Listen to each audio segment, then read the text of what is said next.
आज की इस वीडियो में हम लोग ज्यामिति पोर्शन को स्टार्ट करेंगे क्लास 10th का। और जो पहला थ्योरम है प्रमेय 6.1 उसको हम लोग डिस्कस करेंगे। देखिए, ज्यामिति बहुत ही इंटरेस्टिंग और मजेदार है, लेकिन तभी जब आपको ये समझ में आए और आप इसको लिखने का ढंग, पढ़ने का ढंग, व्यक्त करने का ढंग जानते हो, अन्यथा यह बहुत ही बोरिंग है। जब आपके समझ में नहीं आएगा तो ये बड़ा ही बोरिंग हो जाएगा, और जब समझ में आने लगेगा तो आप इसको आसानी से कर पाओगे। तो ध्यान से समझना है चीजों को, कैसे क्या करना है। तो आइए शुरू करते हैं। पहला प्रमेय, प्रमेय 6.1। तो देखिए, जितने भी ज्यामिति में प्रमेय होते हैं, उस प्रमेय में, प्रमेय का मतलब ये होता है कि तर्क के द्वारा, मैथमेटिकल तर्क, गणितीय तर्क के माध्यम से हम लोग एक सिद्धांत को सिद्ध करते हैं, किसी प्रिंसिपल को प्रूव किया जाता है। फिर उस प्रिंसिपल की मदद से अगले किसी दूसरे प्रिंसिपल को सिद्ध किया जाता है। फिर इन दोनों की मदद से फिर किसी तीसरे प्रिंसिपल को सिद्ध किया जाता है। तो ये बिल्कुल वैसा ही है कि औजार से औजार बनता है, या टूल्स मेक टूल। तो वही वाली कहावत यहाँ पर यथार्थ होती है। तो बिल्कुल ध्यान से समझना है और स्टेप बाय स्टेप समझना है। तो सबसे पहले तो ये जान लीजिए कि किसी भी ज्यामिति का अगर कोई थ्योरम है तो चित्र बनाना, फिगर बनाना अनिवार्य है। बिना फिगर के न मैं बात कर पाऊंगा न आप बात कर पाओगे, कोई बात नहीं कर पाएगा। तो मस्ट है कि आप फिगर बनाएं। फिगर किससे बनना चाहिए? तो फिगर पेंसिल से बनना चाहिए, ठीक है। तो हम लोग फिगर जो है पेंसिल से बनाएंगे। फिगर बनाने के बाद उस फिगर का नामकरण करना अति आवश्यक है। अगर हम लोग त्रिभुज बनाए हैं तो त्रिभुज का नामकरण करें, चतुर्भुज बनाए हैं तो चतुर्भुज का नामकरण करें। नामकरण करते समय सावधानी ये रखनी है कि ज्यामिति में बिंदुओं का नाम, किसी भी बिंदु का नाम अंग्रेजी वर्णमाला के कैपिटल लेटर में किया जाता है। और अगर किसी रेखाखंड की लंबाई को व्यक्त करना है तो अंग्रेजी वर्णमाला के स्मॉल लेटर का प्रयोग किया जाता है। इन बातों का ध्यान रखना है। एंगल को कभी भी लिखेंगे, एंगल को लिखेंगे तो एंगल को संक्षिप्त तरीके से न लिख करके आप कंप्लीट फॉर्म में लिखें। एक एंगल बनाने के लिए 3 पॉइंट की आवश्यकता होती है, तो 3 बिंदुएं चाहिए। तो आप पूरा नाम लिखें। आप बुक को फॉलो ना करो, बुक में तो संक्षेप में लिख देता है, लेकिन आप पूरा कंप्लीट नाम लिखेंगे। इसके अलावा जब हम लोग प्रमेय की बात करते हैं तो किसी भी प्रमेय में 4 मुख्य बिंदुएं होती हैं। पहला होता है गिवन। गिवन का मतलब जो प्रश्न में दिया गया है या जो लक्ष्य आपको दिया गया है उसमें कुछ चीजें उपलब्ध कराई गई हैं, उसको हम लोग गिवन के अंतर्गत लिखते हैं। इसके बाद अगला हेडिंग होता है RTP, यानी रिक्वायर्ड टू प्रूव, जिसमें हमें क्या सिद्ध करना है ये लिखा जाता है। फिर अगला हेडिंग होता है कंस्ट्रक्शन। कंस्ट्रक्शन में जिस प्रमेय को या जो भी सिद्धांत हमें सिद्ध करना है उसको सिद्ध करने के लिए यदि हमें अपने पास से कुछ अतिरिक्त रचना करनी है तो उसको हम लोग इसके अंतर्गत लिख देते हैं। और सबसे अंतिम आता है प्रमाण। प्रमाण में क्या होता है कि जो पहले से जो सिद्ध सिद्धांत हैं उन सिद्धांतों की मदद से हम लोग इस नए सिद्धांत को स्थापित करते हैं या इसको प्रमाणित करते हैं, ठीक है। तो कोई भी क्वेश्चन दिया रहेगा, एक टारगेट दिया रहेगा, उस टारगेट के अनुसार हम लोग कार्य करेंगे। तो आइए शुरू करते हैं। जब यहाँ पे काम किया जाएगा तो आपको समझ में आएगा क्या करना है। प्रमेय 6.1 ये जो प्रमेय वो कहता है, ध्यान से सुनिएगा, किसी त्रिभुज में मान लीजिए कि ये कोई त्रिभुज है, किसी त्रिभुज में एक भुजा के समांतर, किसी त्रिभुज में एक भुजा के समांतर, तो देखिए इसमें 1 2 3 भुजा है, 3 भुजा है, तो कहा गया किसी त्रिभुज में एक भुजा के समांतर, किसी भी एक भुजा के समांतर, तो चाहे इसको ले लीजिए आप या इसको ले लीजिए या इसको ले लीजिए, किसी भी एक भुजा के समांतर खींची गई रेखा, तो मान लेते हैं कि ये है, तो इसके समांतर में कोई रेखा खींच दिया, ठीक है। किसी त्रिभुज में किसी एक भुजा के समांतर खींची गई रेखा शेष 2 भुजाओं को, अर्थात इसकी बात हो रही है और इसकी बात हो रही है, शेष 2 भुजाओं को समानुपात में बांटती है, समानुपात में बांटती है। मतलब क्या है कि इसके समांतर जब हम लोगों ने इस रेखा को खींचा तो इस रेखा ने इसको 2 टुकड़ों में बांट दिया, एक टुकड़ा ये और एक टुकड़ा ये। इसी रेखाखंड में इसी रेखा ने इस भुजा को 2 टुकड़ों में बांट दिया, एक टुकड़ा ये एक टुकड़ा ये। तो हमें ये सिद्ध करना है कि इन दोनों का जो अनुपात है और इन दोनों का जो अनुपात है, ये दोनों अनुपात क्या होंगे, बराबर होंगे। तो वही भाषा बन गई, भाषा क्या बन गई कि किसी त्रिभुज में एक भुजा के समांतर खींची गई रेखा शेष 2 भुजाओं को समानुपात में विभाजित करती है। तो ये रहा प्रश्न, ये रहा लक्ष्य, इसी बात को हमें सिद्ध करना है। तो सबसे पहले हम लोग क्या करेंगे, एक चित्र बनाएंगे, ठीक है। सबसे पहले हम लोग एक चित्र बनाएंगे और चित्र के माध्यम से इस कार्य को करेंगे। तो देखिए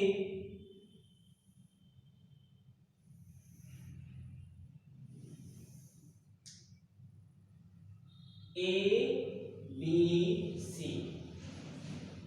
मान लीजिए कि ABC एक त्रिभुज है, ठीक है। और पहला हेडिंग हम लोग यहाँ पर क्या लिखेंगे, गिवन, ठीक है। यहाँ पर हम लोग पहला हेडिंग देंगे गिवन, या हिंदी में आप लिखेंगे ज्ञात है। हिंदी में क्या लिखेंगे, ज्ञात है। हिंदी में हम लोग लिखेंगे ज्ञात है, और अंग्रेजी में लिखना चाहते हैं तो लिखिए गिवन। इसमें हम लिखेंगे माना कि या कल्पना किया कि। देखिए स्टेटमेंट आप जो लिखेंगे उसकी शुरुआत ऐसे होनी चाहिए, माना कि या कल्पना किया कि। ये 2 तरीका है स्टेटमेंट को शुरू करने का। आप बुक के लैंग्वेज में लिखेंगे तो गलत हो जाएगा। बुक में लेखक ने आपके लिए लिखा है, लेकिन जब आप लिख रहे हैं तो आप स्टूडेंट हैं और आप टीचर के लिए लिख रहे हैं, इस बात को ध्यान में रखना है। तो हम लोग यहाँ पर जो भाषा का प्रयोग करेंगे वो भाषा बहुत ही परिशुद्ध होनी चाहिए। हमें पैसिव वॉइस में लिखना है, ठीक है, पैसिव वॉइस में लिखना है। और कैसे शुरुआत करनी है, माना कि या कल्पना किया कि। तो हम लोग यह स्टार्ट करेंगे, शुरू करेंगे ऐसे, कल्पना किया कि, कल्पना किया कि, कल्पना किया कि त्रिभुज ABC में, त्रिभुज ABC में, ठीक है। तो जैसा कि कह रहा है कि किसी त्रिभुज में एक भुजा के समांतर खींची गई रेखा, तो ये एक त्रिभुज है, इसमें BC एक भुजा है, इस BC भुजा के समांतर हम लोग एक रेखा DE खींच देते हैं। तो इसी बात को हम लोग यहाँ पर लिखेंगे, कल्पना किया कि त्रिभुज ABC में BC समांतर DE खींची गई है। देखिए पैसिव वॉइस, खींची गई है, जो कि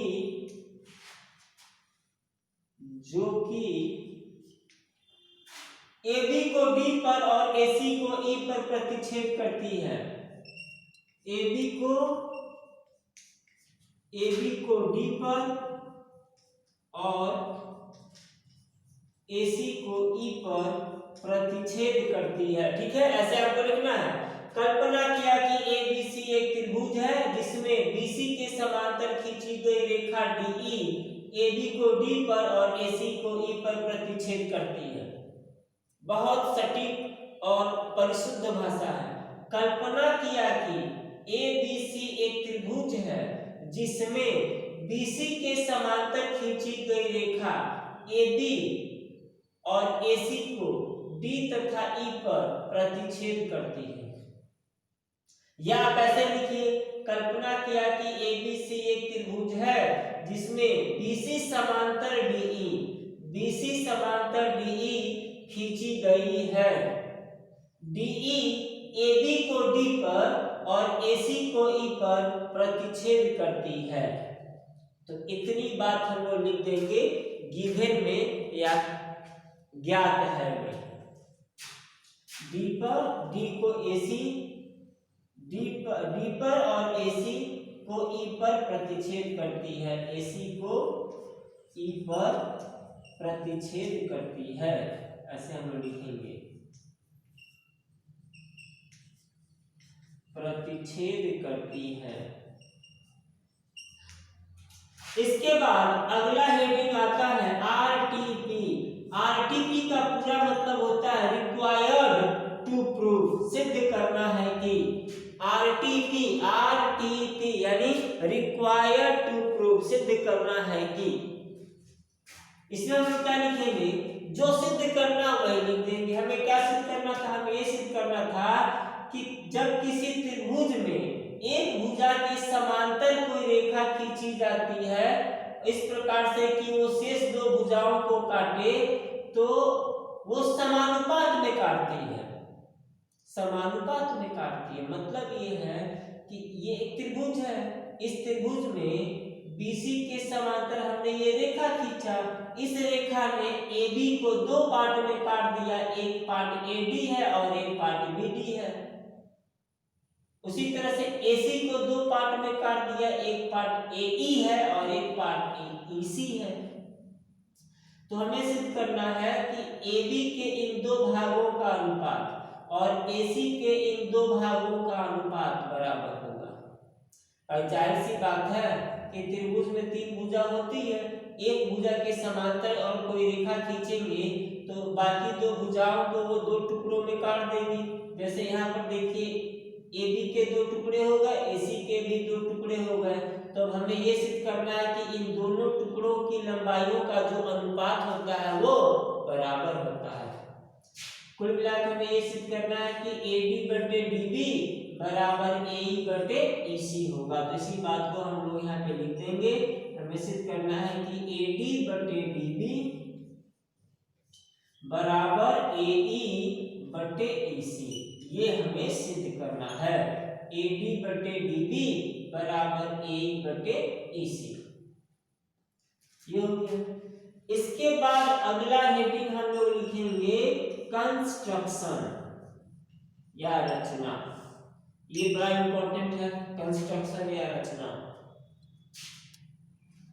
अब इस बात को सिद्ध करने के लिए देखिए, अब तक चित्र में जो कुछ बना है, ये जो कुछ बना है चित्र में, ये जो कुछ बना है ये प्रश्न या प्रोजेक्ट के अनुसार बना है। ठीक है, सिद्ध कीजिए कि प्रश्न था, सिद्ध कीजिए कि किसी त्रिभुज में एक भुजा के समांतर खींची गई रेखा अन्य दो भुजाओं को समानुपात में विभाजित करती है। तो त्रिभुज का नाम तो प्रश्न में ही ले लिया, समांतर एक रेखा खींचनी है ये प्रश्न में ही आ गया है, समानुपात में बांटती है ये प्रश्न में ही आ गया। तो अब तक हमने जितना भी किया है वो तो प्रश्न में ही शामिल था, लेकिन अब हम लोग कुछ ऐसा करेंगे जो प्रश्न में शामिल नहीं है और उसको हम लोग लिखेंगे रचना के अंतर्गत। क्या करते हैं हम लोग डी बिंदु से, देखिए यहां से डी बिंदु से AC पर एक लंब खींचेंगे। ये लंब खींच दिया गया, मान लेते हैं किसका नाम है के, डी के लंब AC। और क्या करेंगे, ई बिंदु से AB पर एक लंब खींचेंगे, ये एक लंब हो गया, इसको हम लोग नाम देते हैं एन, ई एन। तो ई एन AB पर लंब और D के AC पर लंब खींचा गया, यही बात हम लोग कंस्ट्रक्शन या रचना में लिख देंगे। क्या लिखेंगे, D के लंब AC, D के ये लंब उल्टा T बना देंगे, लंब का चिन्ह होता है, उल्टा T का मतलब लंब, D के लंब AC तथा EN लंब AB, EN लंब AB खींचा गया,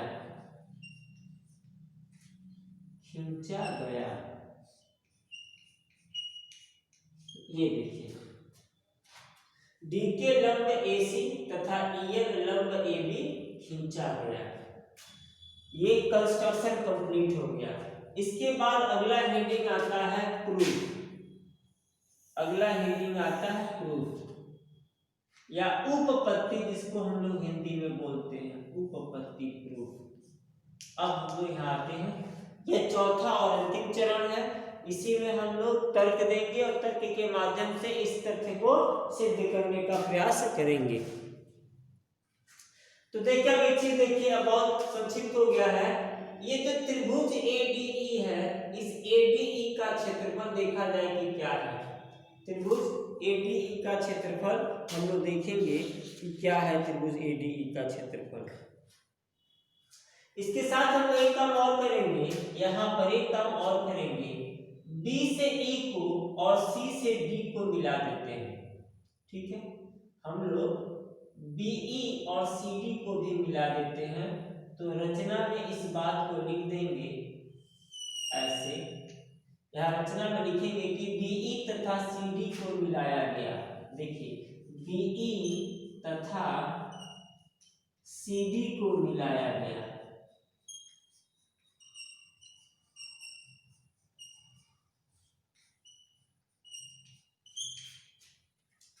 BE तथा CD को मिलाया गया। तो अब हम लोग त्रिभुज ADE का क्षेत्रफल लिखेंगे। देखिए त्रिभुज ADE का क्षेत्रफल बराबर त्रिभुज ADE का क्षेत्रफल, हम लोग जानते हैं कि त्रिभुज का क्षेत्रफल बराबर होता है 1/2 गुणे आधार गुणे ऊंचाई। त्रिभुज, किसी भी त्रिभुज का क्षेत्रफल बराबर 1/2 गुणे आधार गुणे ऊंचाई, बशर्ते आधार की लंबाई और ऊंचाई हमें पता हो। तो त्रिभुज ADE का क्षेत्रफल बराबर, अगर इस साइड से देखें तो AD आधार है और EN ऊंचाई है, क्योंकि EN AB पर लंब है, तो हम लोग इस साइड से अगर AB को आधार माने तो EN त्रिभुज ADE की ऊंचाई होगी। तो हम लिख सकते हैं 1/2 गुणे AD गुणे EN, ये हो गया त्रिभुज ADE का क्षेत्रफल। इसके बाद हम लोग त्रिभुज BDE का क्षेत्रफल ज्ञात करते हैं। BDE का क्षेत्रफल, देखिए ये जो त्रिभुज है, ध्यान से देखिए, ये जो त्रिभुज है इसका क्षेत्रफल, तो इस त्रिभुज का आधार ये BD हो गया और ऊंचाई यही होगी EN, तो हम लोग लिखेंगे त्रिभुज BDE का क्षेत्रफल, त्रिभुज BDE का क्षेत्रफल बराबर 1/2 गुणे आधार, आधार का नाम है BD और गुणे ऊंचाई, ऊंचाई इसकी वही है EN।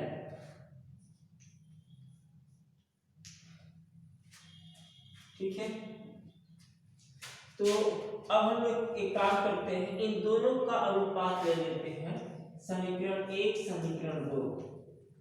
तो यहाँ पर हम लोग लिखेंगे समीकरण 1 भागा 2 से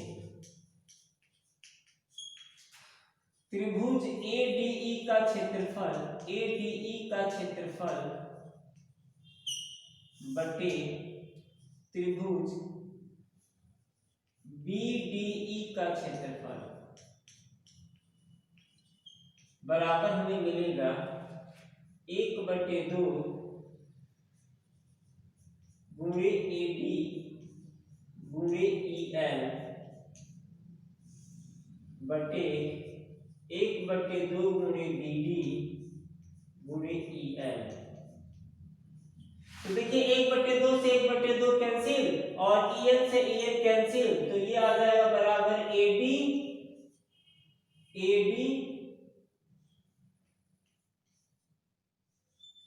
बटे में BD। एक रिजल्ट ये मिल गया हम लोगों को, आ रहा है।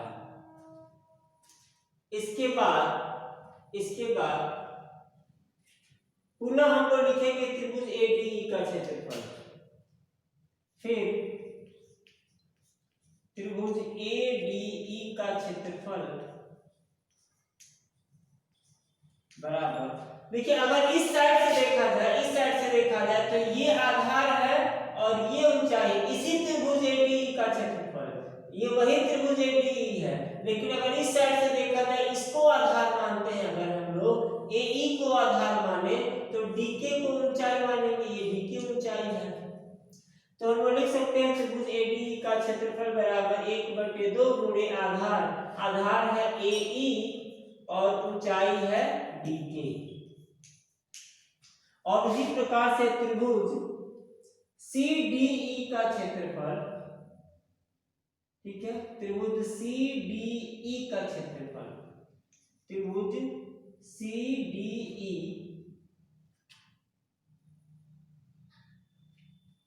और देखिए त्रिभुज CD और E का क्षेत्रफल, ठीक है।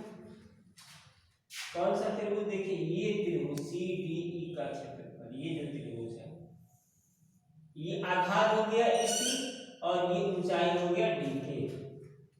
तो त्रिभुज CDE का क्षेत्रफल बराबर 1/2 गुणे आधार हो गया CE और ऊंचाई हो गया DK। इसको देते हैं समीकरण नंबर 3 और इसको समीकरण नंबर 4।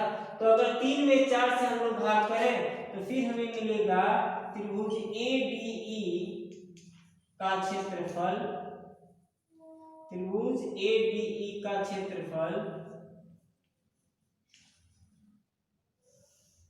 बटे त्रिभुज CDE का क्षेत्रफल बराबर 1/2 गुणे AE गुणे DK बटे 1/2 गुणे CE गुणे DK। तो देखिए DK से DK कैंसिल, 1/2 से 1/2 कैंसिल, हमें मिलेगा AE बटे CE। और अब हम लोग एक काम कर सकते हैं, अगर हम लोग इसकी और इसकी तुलना करें, इन दोनों की तुलना करें, देखिए इसको हम लोग देते हैं 1 2 3 4, इसको दे दिया जाए A और इसको हम लोग देते हैं B।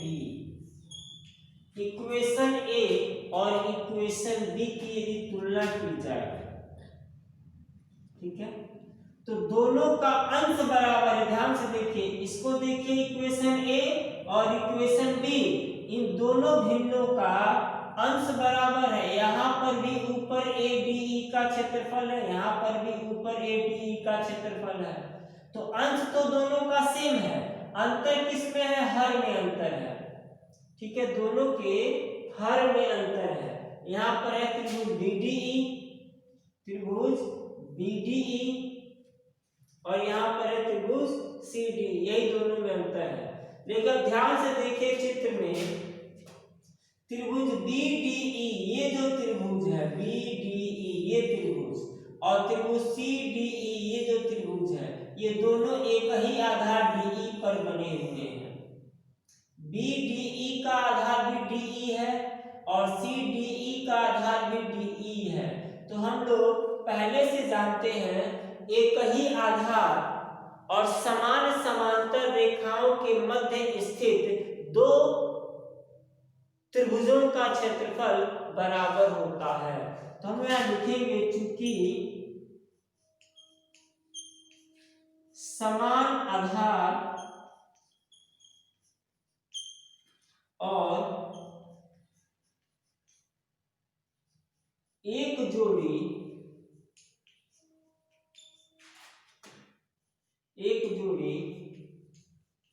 समांतर रेखाओं के बीच बने त्रिभुजों का क्षेत्रफल बराबर होता है। त्रिभुजों का क्षेत्रफल बराबर होता है, ठीक है, बराबर होता है। तो इस नियम से हमें क्या मिलेगा कि त्रिभुज BDE का क्षेत्रफल बराबर त्रिभुज CDE का क्षेत्रफल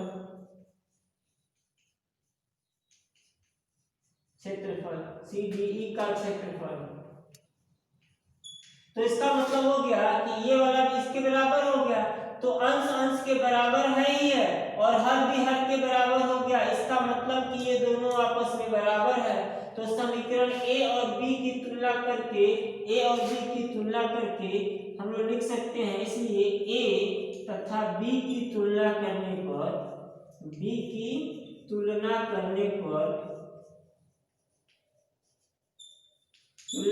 हमें मिलेगा AD